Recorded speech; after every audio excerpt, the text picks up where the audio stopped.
and just spun up a business.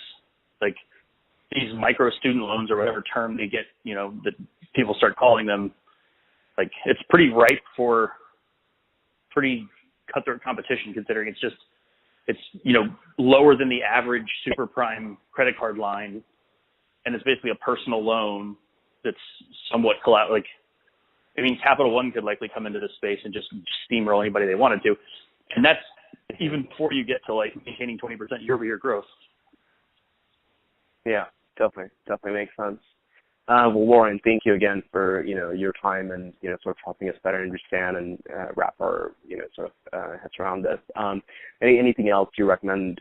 Sort of any resources you recommend sort of reading to get exact? I think one of the hardest things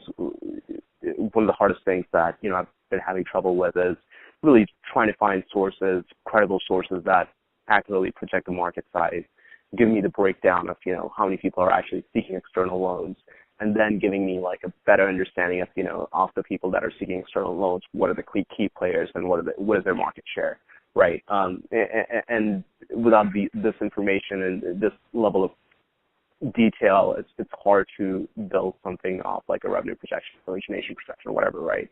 So any resources you may guide me to, or anything in your experience that you think would be helpful? I Let me find think. a lot of data on this. Have you looked at the White House? So the White House published a white paper on coding boot camps. And I think it talks about financing. It's going to be a little bit old. But I think that there should be information in there on financing and ROI and things like that. Other than that, like that GA, the General Assembly site, I can give you the actual site. Could you do that? I was looking at I have the General Assembly site, pulled in front of me, and it says program for every type of student, catalyst, loan, social impact, employer sponsorship, GI Bill, and installment plans. But it doesn't really give me the exact figures or breakdown as in this many number of students or blah percent of students are looking at loan options. And general categorization is great, but once you're really trying to drill down on, the dollar impact, I think it'd be more helpful to get the exact figures. But is there something else on general? So the General Assembly has I'm trying to say what I need to say without saying things I shouldn't say. There exists a General Assembly white paper on outcomes that touches on financing. And let me give me a second to explain why this makes sense and how I think you can find it. So one of the reasons that you would not qualify for career services is that you have not paid for the program at time of graduation. So remember I said earlier that you can manipulate that denominator? Well, the way that denominator gets manipulated is somebody doesn't qualify for career services, which is I didn't do my homework, I didn't turn in a final project, I didn't do this, I didn't do that. One of those things is I didn't pay. So if and I don't know, like you're going to have to dig for it. It definitely exists. I can't send it to you. But in the GA outcomes white paper where they break down how they get to their outcomes number, there's a column that is called financial opt-out. That is the number of people who have not paid by the time the program ends. So, like, set that aside for a second. The only way that you could not have paid in a situation like that is if you did an installment plan through GA or were not current with one of their partners. You could use that number, and you'd have to come up with an assumption based on what percentage of people that do this still don't pay. But you could use that number and work backwards and say, well, if we assume a 30% charge-off rate and people showed up, that means 30 people out of this cohort of 100, that's 30% that financed it in some way. That's the only number you're going to get from a coding bootcamp source that is going to be like at all honest and accurate. They're never going to publish like, this is how many people finance it. I don't think you're going to find better numbers than that, but like finding outcomes reports and looking at financial opt-outs is probably the best proxy you're going to have. Definitely. And I'm sorry, I think I missed part of what you said. So finding the outcome report, so I have that pulled up right in front of me, and looking further for the opt-out percentage. And what exactly does the opt-out percentage tell me again?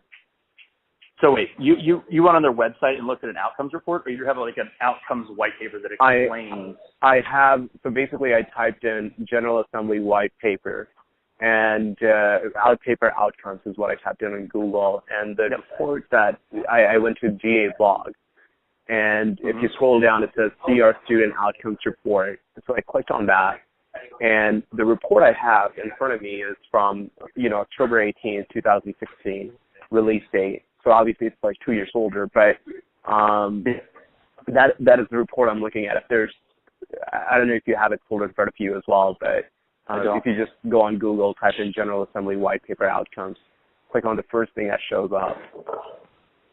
Okay, 1 second. No worries, no worries.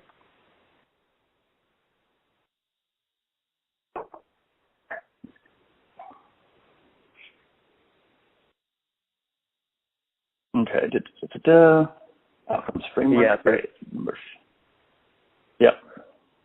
And if you scroll down, Okay, so, once you go on that GA blog page, it says the Student Outcomes Report. Yeah. Okay.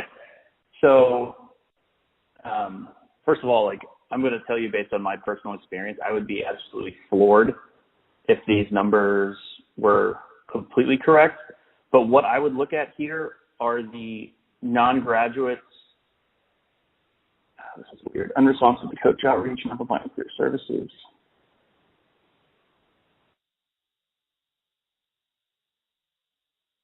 Yeah, this is not the one the one I had was in landscape and had an actual table.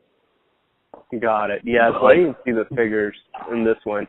Do you know where we can get that report? Is it like a website or where will we find that? To be totally candid, I mean, I don't know if I was supposed to have it. I know it exists. I don't know where, but I would looking at these numbers, the idea that like a 92% graduation rate, on-time graduation seems pretty high. 96% graduation rate seems bananas high to me. Mm-hmm. Yeah, I'm looking at the job placement. It's 99%. Yeah, there's. I would really read that White House white paper on. There's a reason that everybody stopped showing placement stats at the same time. There's a reason that there isn't an updated report like this from 2018. Those numbers are very massaged. Okay. Makes sense. Great. So the report that you have is not something we'll be able to find, right? I don't know where it exists on the internet. I was given to me by somebody who used to work at General Assembly. But my point in all this is to say that figuring out the number of people that get opted out of the outcomes data for non-payment is going to be the most honest statistic you're going to be able to find. According to this report from GA, nobody didn't pay, which is impossible. Yeah, makes sense. Anyways, Warren, thank you again for being very helpful, and we'll be sure to reach out if we have any other questions. But thank you again. Okay, bye. Definitely. Bye.